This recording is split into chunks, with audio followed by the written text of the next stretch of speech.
I have a guest, and we are taking time to broadcast on Time TV, and this is Saturday, an inspirational Saturday, and my guest tonight is two guests we have here, and they are Martha, Christine Montoya, and Blacksmith. And my second language interpreter is Martha. Now, welcome to the program, and welcome also to the program, Christine and Blacksmith.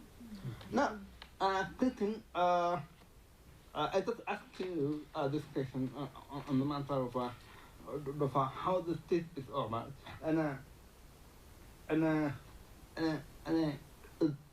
this is the way of drugs in Kenya. On the matter of the farming, and how do you think that the government should do to fight the way it is on drugs, on this sort of people with disability in Kenya? Let's start from here. Okay, thank you, Mr. Anthony. I think the government should at least consider people with disabilities, because in most cases they are left behind. They should focus too much on them, like make sure that they are given a priority, like go to the National Council and know where they are and be able to take care of them properly through the National Council of Persons with Disability. Yes. Who does the take on this drug and farming? Yeah, thank you very much for having us. On the drought issue, it is sad that 13 out of all the 47 counties are going through a very severe drought. But I believe that the budgetary allocation by the central government and even by the county governments themselves have a specific kitty for people living with disability. And I just think that the officers in charge should make sure that every person is catered for as envisaged in the Constitution. Now, being the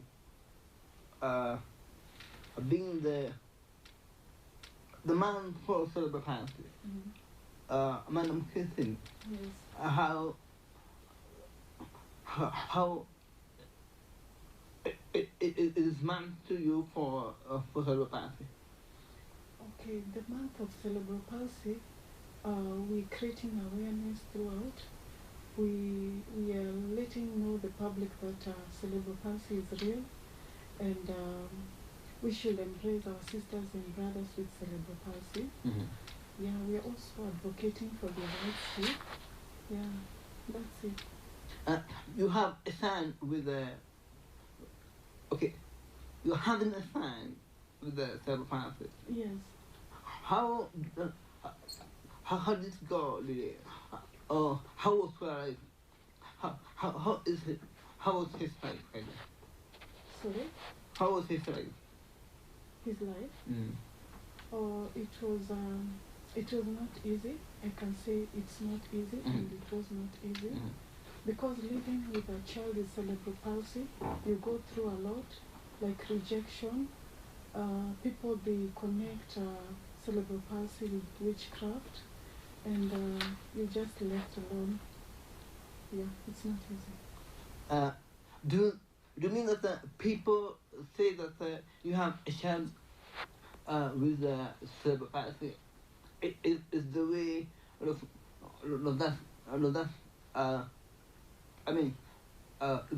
child is a curse to you, or? Yeah, they see it like a curse to me, and they don't want to associate themselves with such a person. They don't know that cerebral palsy is not contagious. It's just a condition. So you found that you're left just alone. You go through a lot of issues, like when you're going with your kid of 8 years on the back, everybody will just stare at you, and and they'll start like talking. Yeah, it's not easy. Do you believe in them, Naya? Do I believe in? Do you believe in these people when they think that someone, your child, maybe having a calf like that? How is your relationship with them? Okay, I'm a Christian first of all, Mm-hmm. so I don't believe in what they say. Yeah, I don't. Mm-hmm. Yeah, I believe that God Mm-hmm. has a reason for everything, and Mhm. God cannot give you something you can't handle. Yeah. Mr. Barrack, you are the cousin to her. I'm the cousin to the son. She's my auntie. Yeah, okay. Yeah. To kiss him. Mm. Now, how was your relation? Because she lost her child. How was that relation between you and the community, like I mean, how was your relationship between you and her on the matter What's it? of cerebral-palsy? I learned of cerebral palsy Mhm. from her son, Mm-hmm. and I also felt the stigma around. Mm-hmm. But I was patient enough to understand what cerebral palsy was all about. Mm-hmm. And what she says is true. The people who associate it with witchcraft, the people who associate it with curses and stuff. So on a personal level, I'm an author and a publicist. Mm-hmm. So I decided that whatever writing that I do, whatever process that comes out of my writing, and whatever platform that I get to speak to people, I will enlighten them on cerebral palsy. I have written a couple of books, Mm-hmm. which if you check at the back, Mhm. the process are geared towards creation of the awareness on cerebral palsy. Because I felt like the society was very judgmental on an Mhm. issue that parents and even the people living without CP do not have power over. So I felt like the society should understand more. And I think it's a responsibility to all of us to make the society understand what CP is all about. Now, getting to you, Madam Christine, Yes. this sort of cerebral-palsy and having being victimized. Mm. Do you think that the society there is being responsible on the matter of the cerebral-palsy here in Kenya? Okay, I feel like the society needs to be aware, and that's why we're creating awareness so much this month. Mm. They don't know more about cerebral palsy, and that's why they keep on stigmatizing us. Yeah. Mm-hmm. Mm. Now, who do you take on this guidance, Mr. Odo? My take on how the society is doing, I believe that majorly the society is behaving from a point of ignorance. Mm-hmm. The people that understand what CP is all about, there's a level of stigmatizing the families living with this condition is, I would say, is at zero because they understand. Mm-hmm. But if we cannot go out there and tell people that this is what CP is all about, then it will be our fault if the society stigmatizes people living with CP because we did not inform them. Mm-hmm. Yes. Now, Madam Christine, back to you. Mm. You as mother to a son with the cerebral-palsy. Mm. How did you take your son? I mean, how was your son going through? Okay, it is, it's not easy. Mm-hmm. It was a very difficult time because he needs therapy every day. Mm-hmm. He needs to take his medications, anticonvulsants, and most of the time he'll become like sick. It's so difficult to know where is he sick because he cannot talk. Oh. Yeah. Tell me more about your son and what happened. Okay. My son, he went back to his maker. Mm-hmm. Yeah. Sorry for that. He went back to his maker. And I loved my son so much. He was my firstborn. He was born on 25th, 2008. And I didn't know that my son had cerebral palsy because when he was born, he was premature and he was kept in the incubator. And being a first child, I didn't know what to expect. He was put in the incubator. I used to like express milk and feed him. I didn't know why I wasn't told to breastfeed direct. So after coming out from the hospital, we went back at home. At 5 months, my son could not sit. He couldn't even raise his hand up. He was just sleeping. So it never occurred to my mind that he could be a problem.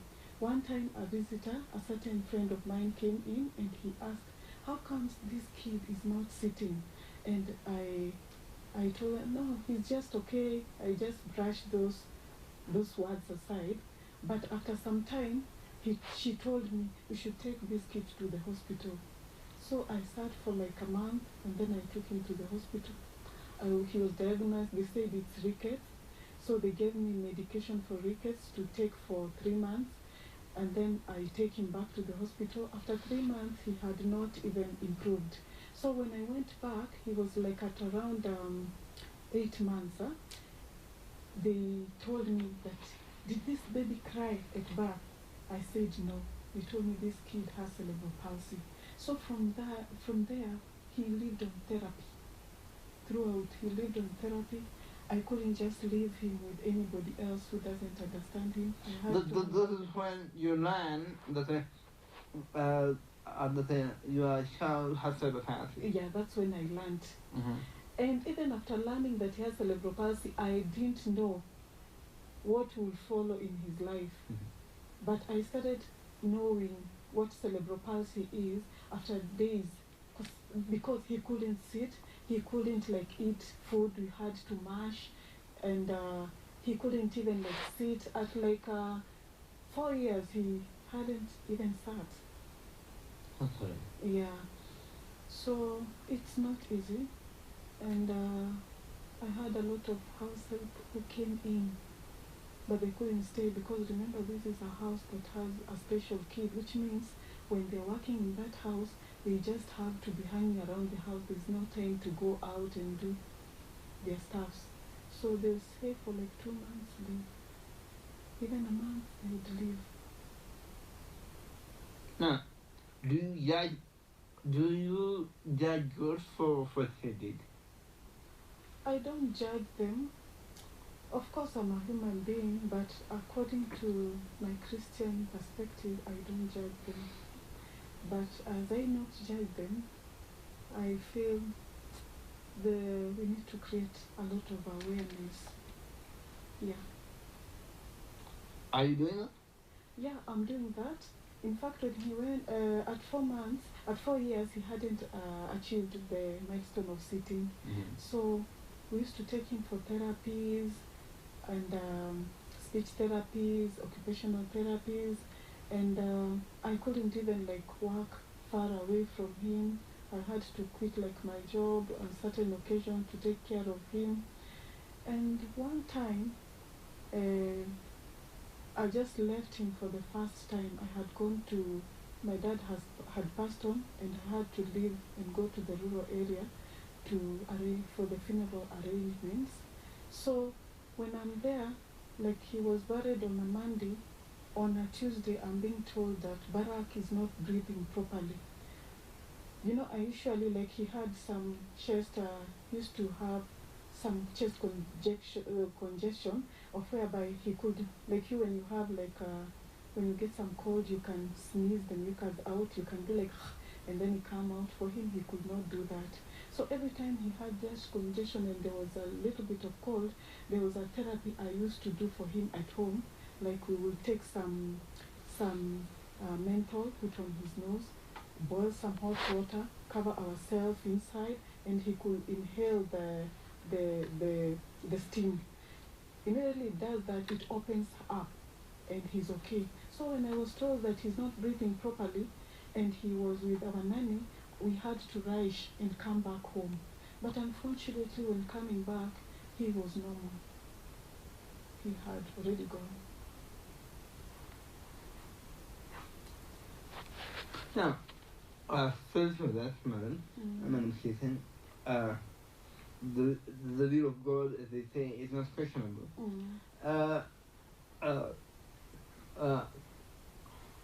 Mr. Blackie, Black, listen, you add all that of beyond the sound of heaven. Beyond the sound of heaven. Can you tell me what is all in this book? Beyond the sound of heaven. I believe heaven is not only a place. Heaven is also a state. It's a state that we get into when we get saved, because we start enjoying a relationship with Christ. Heaven is in the presence of God. So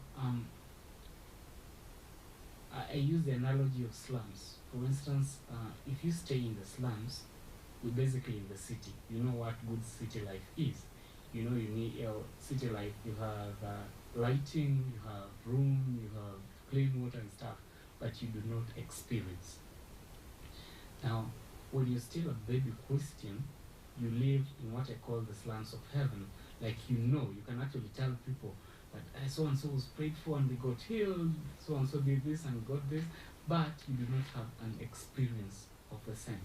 You start experiencing when you get the knowledge of the relationship you have with Christ. So basically, in that book, I look at the stages of maturity when you get saved and how now you mature your relationship with Christ. Now, beyond the terms of heaven, where can someone get the book? Is it on the shelf of Naomi? Basically, we are negotiating right now with Chania Bookshop to have all my books. That is that one, this one, and this other one that was published for someone. But we are selling them through the offices of the School of Etiquette and Protocol, where I serve as an etiquette coach, a communication coach. It's beyond the sound of heaven, soaring like the eagle to life wishes. And that is life material. Oh my. This. How dare you? Is it old enough? How dare you? Because a lot of people want to light.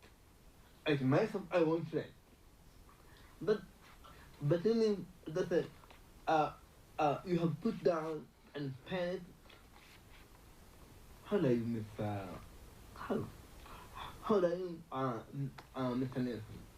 I'm 29. I turned 29 last week. Oh, your birthday wasn't last week. Happy belated birthday. And I am the wife material. Oh my! Wife material.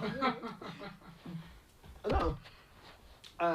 Christine. Yes. You have overcome all of it.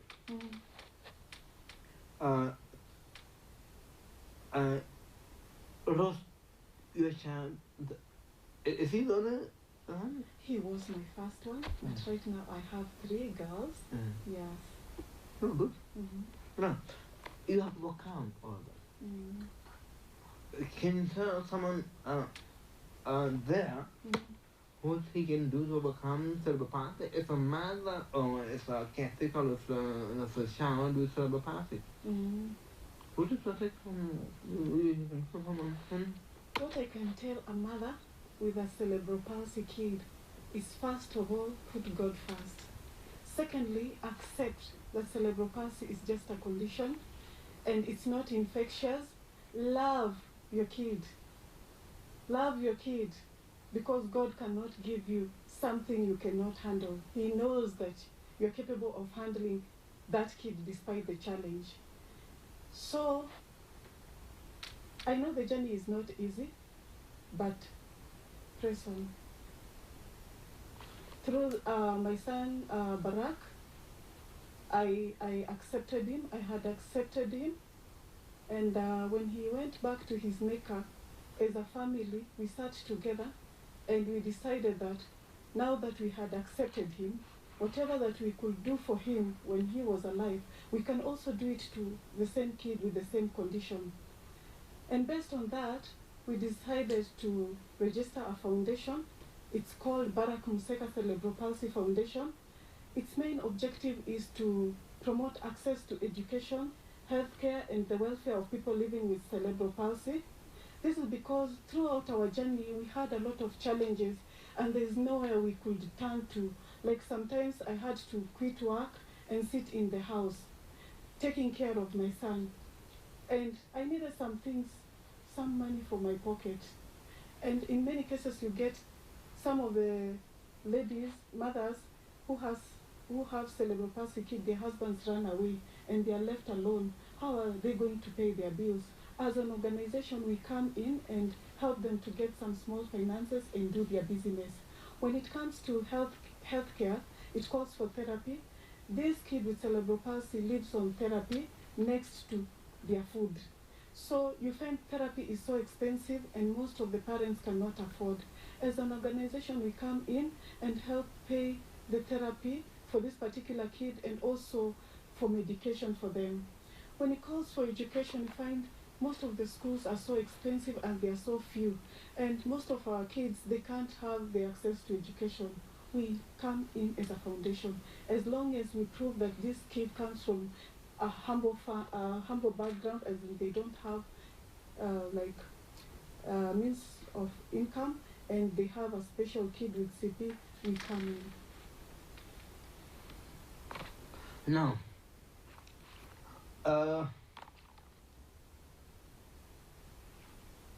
thank you very much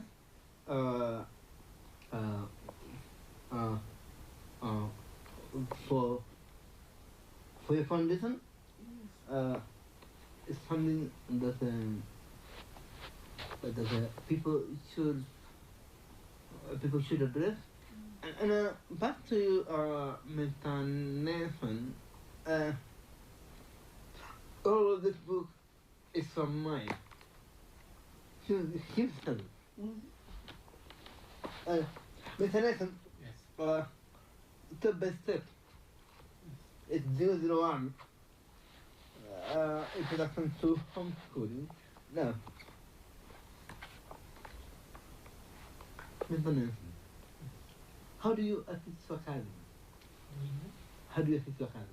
How did I assist my cousin? Mm-hmm. I didn't have much of day-to-day interaction with my cousin. It was momentary when I visited. The few times that I visited, and I felt as much as I could not spend a lot of time with him, I could actually talk on his behalf to the society. And that is why every platform that I get, even now that he's led, when I stand to speak as a communication coach or a communication consultant, I introduce the subject of cerebral palsy. I say, by the way, my writing supports cerebral palsy, and I explain to people what cerebral palsy is, because I think that is the biggest thing I can do to honor his memory, to make the society more understanding of the condition that he lived with. Now, Mr. Nathan, we have heard about discrimination of person with disability that men run away from mothers with disability, children, how is your take on this subject? I believe that it is very unfair for a man to run away from his family, regardless of the disability or not. But now, when there's a case of disability, I think the man is needed more than he would have been needed if the case was otherwise. Because it's the duty of a father to be present and observant. It is the duty of a father to teach his kids how best to love their mother. It is the duty of a father to protect his family emotionally, physically, and financially. It is his duty, and even spiritually. He should cover them with prayers. Now, if he runs away from that responsibility, then to me, he's committing a sin. Yes. Now, what is the take on this subject? I think fathers should not run away from their kids when they have cerebral palsy. I'll take on my story. When I got my cerebral palsy son, I said to myself, I will not get another baby, because I felt if another baby comes in, they will take the space of Barrack and I won't have time, quality time with him. So I said I won't have another kid. But I thank God because my husband was very supportive. I understand many people are telling him to get another wife, but he sticked with me. What is the name of your husband? My husband's name is Mr. Bernard Andrew Museka, and he's the father of Barrack. If I watching this, Mr. Bernard? Bernard Andrew Museka. Mr. Bernard, if you're watching this, congratulations for supporting your wife here. And thank you very much for supporting. That is incredible. Yeah, and that's why I can sit on this chair and have an interview, because he gives me the courage. If he would have left me, I wouldn't have that love for my son, and even the continued love until now he's not there. Yes. Mr. Nathan, all this time, we have been talking about the cerebral palsy and the disabilities.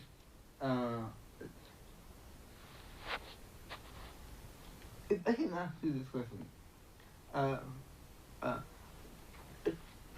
if God can bless you with a child with cerebral palsy, or with a child with another kind of disability, how could you listen? How could I listen? If God blesses me with a child who has some special needs,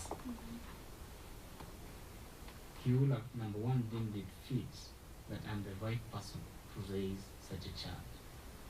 So I will rely on his guidance, and I will raise him with love, because number one, love for God who gave me the child, love for the lady who gave me the child, and love for the child. It is that love key that will unlock every challenge that comes my way. Because I may say I will study, but study will not help. I'll say I'll persevere, but perseverance can wear out. But love does not wear out. Love is constant. Love is constant. You have heard from Mr. Nelson about what he could have, or what he could do to get up for a child with a specialist. And back to Christine.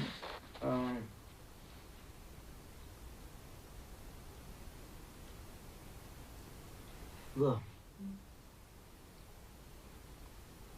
you have been raising a child. Yes.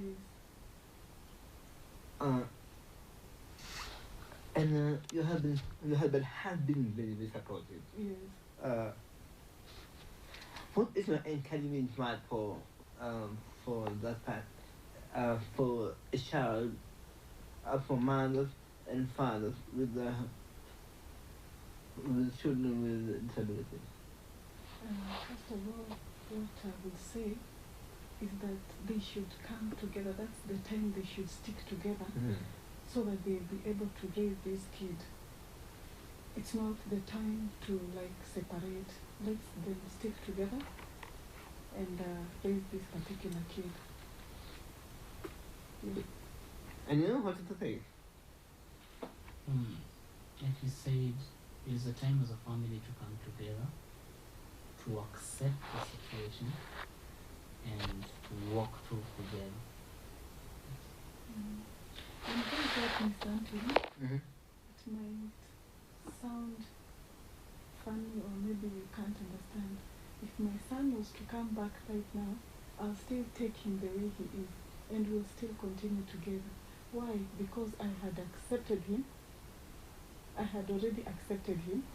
And I was even telling God, if my son reaches even at 40 years and he cannot walk, he cannot feed himself, I'll still take care of him.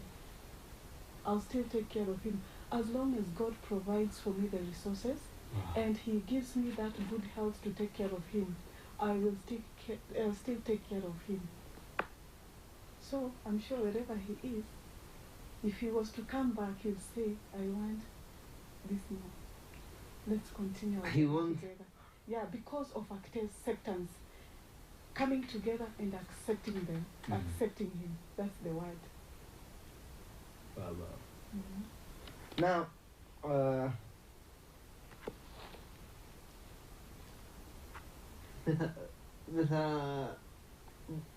listen, I just call you Mr. Nelson. The importance of advocacy or of person with disability is what is in this book. I have not written on advocacy or given information on cerebral palsy in the book. Reason being, I do not have the necessary knowledge to do that. So I do not have a point, not a leader in that field that I can speak about it. But when I get the platform to speak on my book, I will speak about cerebral palsy from my point of understanding. Having had a cousin who had cerebral palsy and had an uncle and auntie who loved him and taught us that this is what cerebral palsy is. Because if my uncle had said, let me divorce this woman, we would not have known. If my auntie had said, let's leave those people outside, we should not engage with them, we would not have known about cerebral palsy. The basic information they gave us makes it easy for us to do that. That's what I share with the rest of the world. Now, Madam Kristen, before we wait up our program, okay, my last question to you is how is the community behaving on children with disability here in Kenya? The community is not accommodative. I can say that simply because they don't. It's not accommodative because there's too much stigma, there's rejection, and also the life of having a cerebral palsy kid is a little bit expensive, and currently right now it's not accommodative. Like when you go to like NHIF doesn't cover for therapies, and imagine this particular mother who has a cerebral palsy kid and she doesn't have a source of income to like pay the therapy on its own. They find it a little bit. Do you mean that the NHIF doesn't cover the lack of persons with disability?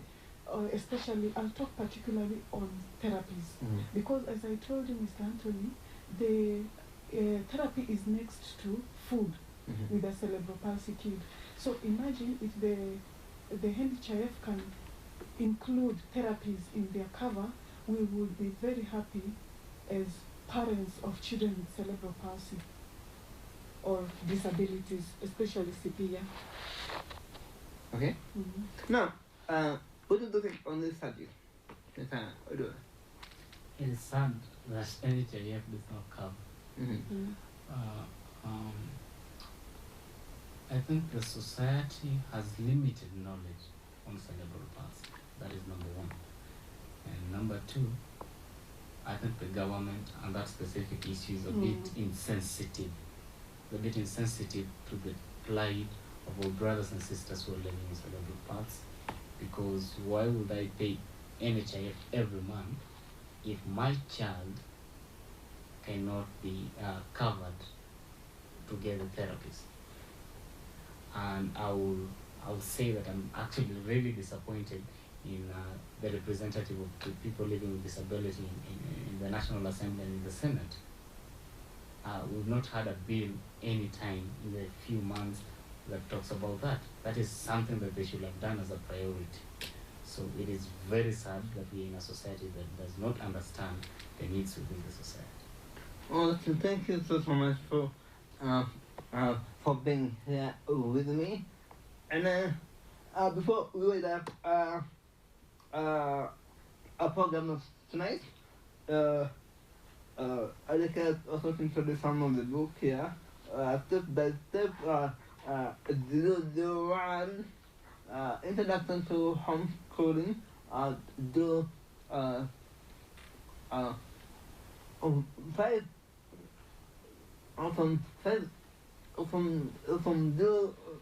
From 1 to 5 years. It's a book by the author himself. Yeah. Oh my! What? Oh, good. This is good, man. Okay. Another is wife material. Oh my! Oh, what? So somewhere it should be wife material. Material, Mr. Anthony, I'm here. You should be waiting with you. Oh, this is good, man. If I can have this book, I can commit it or something. With material, it's also the other himself is here, or the right himself is here. Black Audio Nelson. Thank you. And beyond the town of heaven. Funny like the eagle to life nature. If you have if you need to buy them for yourself to read. Nice book from Nelson Adore. Thank you, Mr. Nelson. Thank you, Christian Mutola. We are coming to the end of the program tonight. As we say, that disability is inability. It's not inability, but and God bless you for watching Voices in the Dark. My name is Anthony. I'm outdoor host, and my guests were Christian Muntora and Nelson Odwell, and my sign language interpreter was Martha. Good for watching Voices in the Dark, and God bless you. Until next week on Thursday, the things from United. Keep watching Voices in the Dark. Keep watching Science TV, and God bless you.